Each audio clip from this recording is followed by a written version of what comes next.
que ver con lo que presenta la salvación de Dios. Yo dije ahorita que de qué nos ha salvado Dios. Yo le voy a decir algunas cosas. El Señor nos ha salvado del pecado.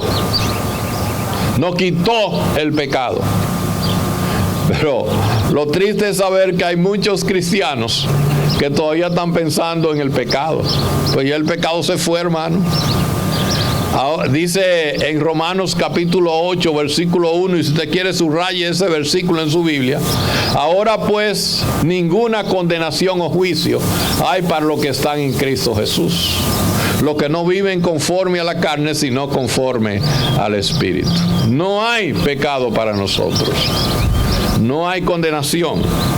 El Señor nos ha quitado, nos ha perdonado y nos ha liberado de la ira de Dios. No hay ira para el cristiano. No hay ninguna condenación. Pues el Señor nos ha salvado de la muerte. De la muerte espiritual. Y yo puedo decirle algo que me atrevo a decirlo basado en la palabra de Dios. Y nos ha salvado de la muerte física. Porque el Señor ha prometido estar con nosotros aún más allá de la muerte. Y la Biblia niega la muerte.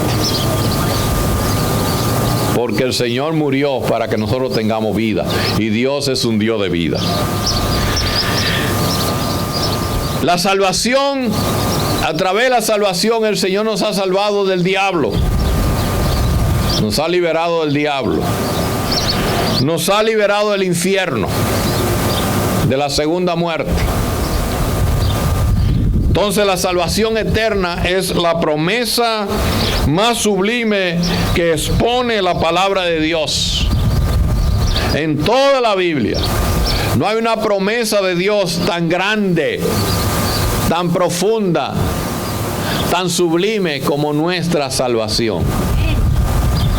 De que Él nos ha salvado por medio de los sacrificios del Señor Jesucristo. Fíjese una cosa. A no ser que un hombre o una mujer haya sido salvo en esta vida, su mente no puede estar protegida de los ataques feroces del diablo. Van a venir ideas, pensamientos, tentaciones, y el hombre va a caer en la tentación, va a caer en la incertidumbre, va a caer en la desesperanza sobre el futuro. Porque una persona que no es salva no tiene futuro, ni ahora, ni mucho menos después. Entonces lo que hacen es caer en la desesperación. Pero lo que tenemos, la salvación de Dios asegurada, tenemos la promesa de Dios más grande que el Señor ha dado al hombre. La salvación de su alma. Una de las cosas que me preocupa es que la gente en este mundo no está preocupado, no se preocupa por la salvación. Pero deben preocuparse porque no pueden hacerlo ya después de muerte. Después que mueren ya, ahí ya cerró la puerta de Dios, de la misericordia de Dios. Ayer tuve la oportunidad de conversar por teléfono y guiar a una persona ya prácticamente desahuciado de los médicos, pero no de Dios. Desahuciado de los médicos, pero no de Dios. Y una hija me dijo: pastor, usted quiere orar con mi papá e invitarlo a que conozca a Cristo. Y él ya que le queda prácticamente una semana de vida. Oiga esto, una semana de vida. Cuando yo le hablé sobre la oportunidad que Dios le daba de encontrar salvación a través del sacrificio de Cristo y la oferta del Señor de darle vida eterna a todo aquel que acude al Señor Jesucristo con fe, él aceptó. Es triste porque fue una persona que vivió una vida disoluta y desperdició su tiempo de vida. Pero yo pienso qué grande es la misericordia de Dios. Qué grande es el amor de Dios, que siempre a los hijos de salvación le da oportunidad, aún la que tuvo el ladrón en la cruz del Calvario, cuando iba a morir. ¿Te recuerdan? Señor, te pido que te recuerdes de mí cuando venga en tu reino. Y el Señor le dijo, hoy mismo estarás conmigo en el paraíso. Quisiera, hermano, entonces profundizar en 4 conceptos que yo he visto sobre la salvación por la gracia de Dios. No la salvación que usted se pueda ganar, por la salvación es gratuita. La salvación por la gracia de Dios. La salvación por la gracia primero tiene que ver con el concepto de la salvación es provista y nos da la justificación. Estuvimos hablando de la justificación y yo quisiera recalcar ese concepto importante, la salvación de Dios. Justificado pues por la fe tenemos paz para con Dios por medio del Señor Jesucristo.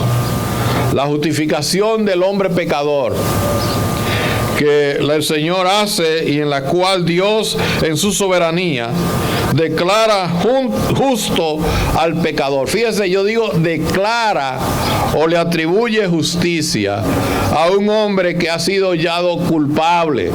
Nosotros somos culpables delante de Dios. Sin embargo, a través de la justificación, el Señor nos declara a nosotros justo y nos ve a nosotros como si nunca hubiéramos pecado. Eso solamente se da a través de la salvación que Dios ofrece. La justificación es un término legal, jurídico, que denota que es un cambio en la posición nuestra con relación a Dios.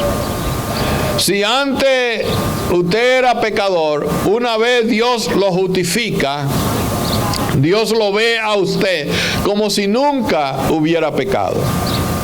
Usted puede sentirse justo delante de Dios, santo, porque Dios lo ve a través del Señor Jesucristo. Entonces la justificación consta de 2 elementos.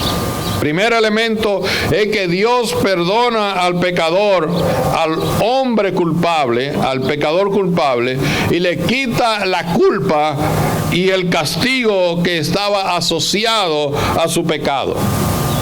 Como dijimos en Romanos 8:1, dice, ahora pues ninguna condenación, es borrada toda condenación a los que están en Cristo Jesús, los que no andan conforme a la carne, sino conforme al Espíritu.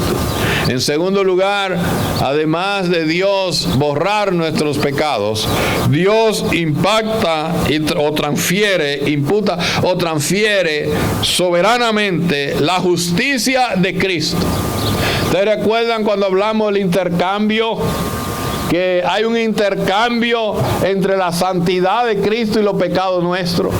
El Señor dice en su palabra que el Señor se hizo maldición por nosotros, para que a través de Él, de su sangre, nosotros hoy nos hiciéramos santos delante de Dios. Él cambió su santidad por el pecado nuestro. En 2 Corintios capítulo 5 versículo 21 dice, al que no conoció pecado, fíjese bien, al que no conoció pecado, por nosotros lo hizo pecado Dios, para que nosotros fuésemos hechos entonces justicia de Dios en él. Y en Romanos 4, 3 y 5, porque ¿qué dice la Escritura? Creyó Abraham a Dios y le fue contado por justicia. Pero al que obra no se le cuenta el salario como gracia, sino como deuda.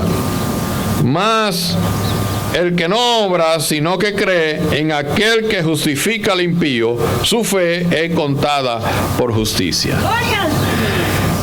Como resultado de la obra soberana de Dios declararnos a nosotros o atribuirnos la justicia al hombre pecador, el hombre entonces ahora es justificado por Dios y es reconciliado con Dios y se hace una paz.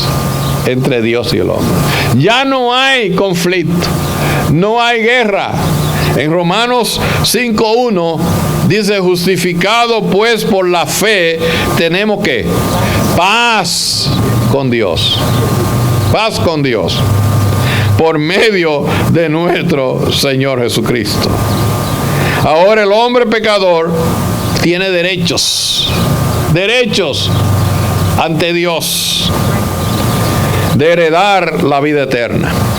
En Tito 3:7 dice, para que justificado por su gracia viniésemos a ser que herederos, y el heredero tiene derecho conforme a la esperanza de la vida eterna. En segundo lugar, hablando de la salvación, vemos que la salvación nos da el nuevo nacimiento o la regeneración. ¿Qué es el nuevo nacimiento? Muchas veces hay cristianos que no conocen qué significa eso de nacer de nuevo. El hombre o la mujer nacido de nuevo, nacido espiritualmente, y no queremos ir a Juan 3, sino que por asunto de tiempo, recibe de parte de Dios una nueva naturaleza. Déjeme explicarle bien. Cuando nosotros nacemos, todos nacemos con una naturaleza que se llama la naturaleza pecaminosa o la naturaleza adámica o el viejo hombre. Todos nacemos eso, nacemos en pecado.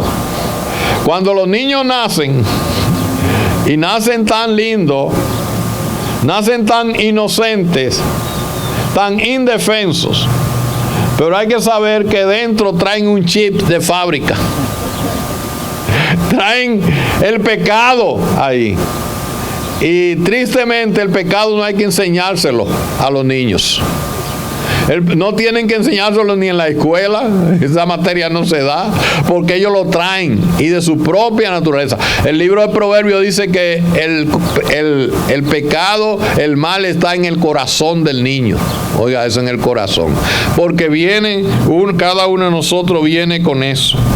Entonces, cuando nosotros venimos al Señor Jesucristo y entregamos nuestra vida al Señor, de parte de Dios, soberanamente, Dios nos entrega a nosotros gratuitamente por la salvación una nueva naturaleza, la naturaleza divina, que es el nuevo nacimiento o la regeneración. Todo el que verdaderamente ha entregado su vida al Señor y se ha humillado delante de Dios y se ha arrodillado delante de Dios, Señor, ven a mi corazón, yo me rindo a ti, yo me entrego a ti, yo entrego totalmente mi vida a ti, Dios no le echa fuera. Porque el que a mí viene, yo no le echo fuera. Y el Señor no rechaza a nadie, nadie. Decía Charles Spurgeon que en el cielo no habrá nadie que pueda decir, yo vine al Señor y Él me rechazó. Porque el Señor está con los brazos abiertos. Venid a mí, los que estáis trabajados y cargados, y yo le haré descansar. El Señor está siempre dispuesto y disponible a recibirnos cuando nosotros venimos con un corazón contrito y humillado, porque un corazón contrito y humillado Dios nunca lo desprecia, nunca lo rechaza, nunca lo saca.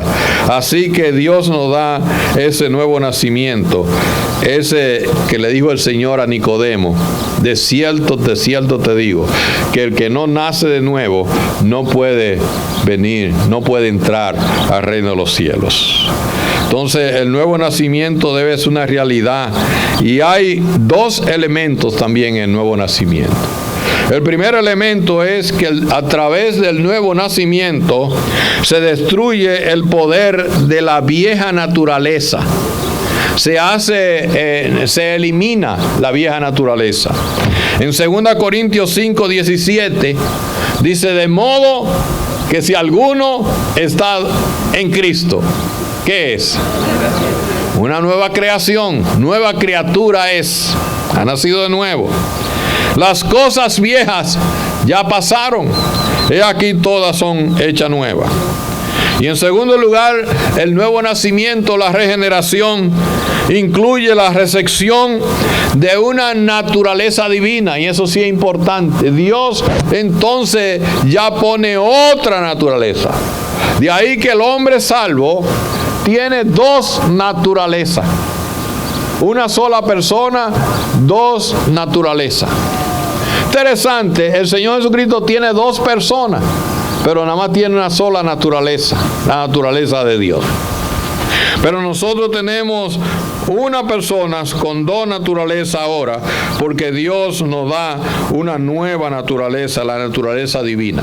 En 2 de Pedro, capítulo 1, versículo 4, hablando de esa naturaleza divina, el apóstol Pedro dice: por medio de los cuales nos ha dado preciosas y grandísimas promesas, para que por ellas llegases a ser que participante de la naturaleza divina ahora, de la naturaleza divina, no de la naturaleza pecaminosa, sino de la naturaleza divina, habiendo huido de la corrupción que hay en el mundo a causa de la concupiscencia. Quisiera terminar con otra porción muy interesante. Y yo quisiera que la buscaran ahí, hermano. Hablando de la naturaleza divina del creyente. La naturaleza divina del creyente. En Efesios capítulo 4, versículo 23. Le voy a dar un tantito de tiempo para que lo busquemos, porque tenemos que ser bíblicos. Cuando un creyente pecador nace de nuevo, ese nuevo nacimiento, esa regeneración, comienza a desarrollar deseos y actitudes diferentes a lo que era antes. Tiene que haber un antes y un después. Nadie que viene a Cristo continúa siendo igual. Tiene que ser una persona diferente. Y en Efesios capítulo 4, versículo 23 en adelante, oiga lo que dice: renovaos en el espíritu de vuestra mente y vestíos aquí de la nueva naturaleza, de la naturaleza divina. Aquí en Efesios dice el nuevo hombre, que es lo mismo, el nuevo hombre, creado según Dios, no según la carne, sino según Dios, en la justicia y la santidad de la verdad. Dice el 25, por lo cual, entonces, desechando la mentira, ahora hablen verdad, cada uno con su prójimo. Ya no debemos hablar mentira, sino hablar verdad con su prójimo, porque somos miembros los unos de los otros. El versículo 26, para los que son coléricos: airaos, pero no pequéis. No pequéis. Se permite enojarse. Lo que no se permite es usted pecar. Yo le recomiendo a ese tipo de gente que son mecha corta, que cuando le ven un conato de ira o de enojo, se vayan y se tranquen, se aíslen ellos mismos, aunque sea en el baño, hasta que se le baje. Hasta que se le baje. Otro consejo que le doy es que no abran las bocas. No abran la boca, ciérrenla. Póngase un zipper en la boca. En una ocasión yo estaba en una clase bíblica y había una señora que llamaba Olga, ella era recién creyente. Y yo estoy diciendo eso de cerrar la boca, de ponerse un zipper y no hablar. Y dice: pastor, si yo no hablo, exploto.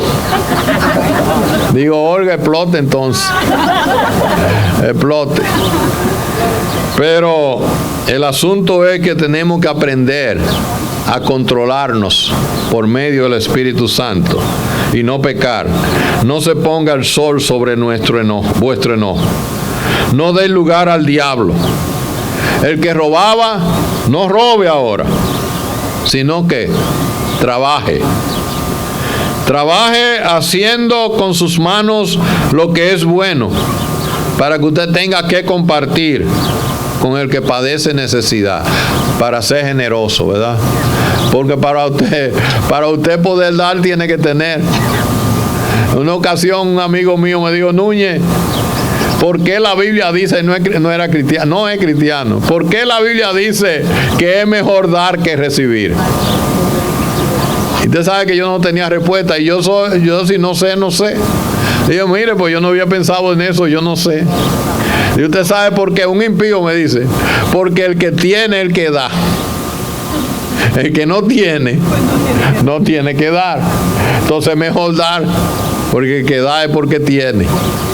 Es mejor dar que recibir. Y yo ahí aprendí algo interesante.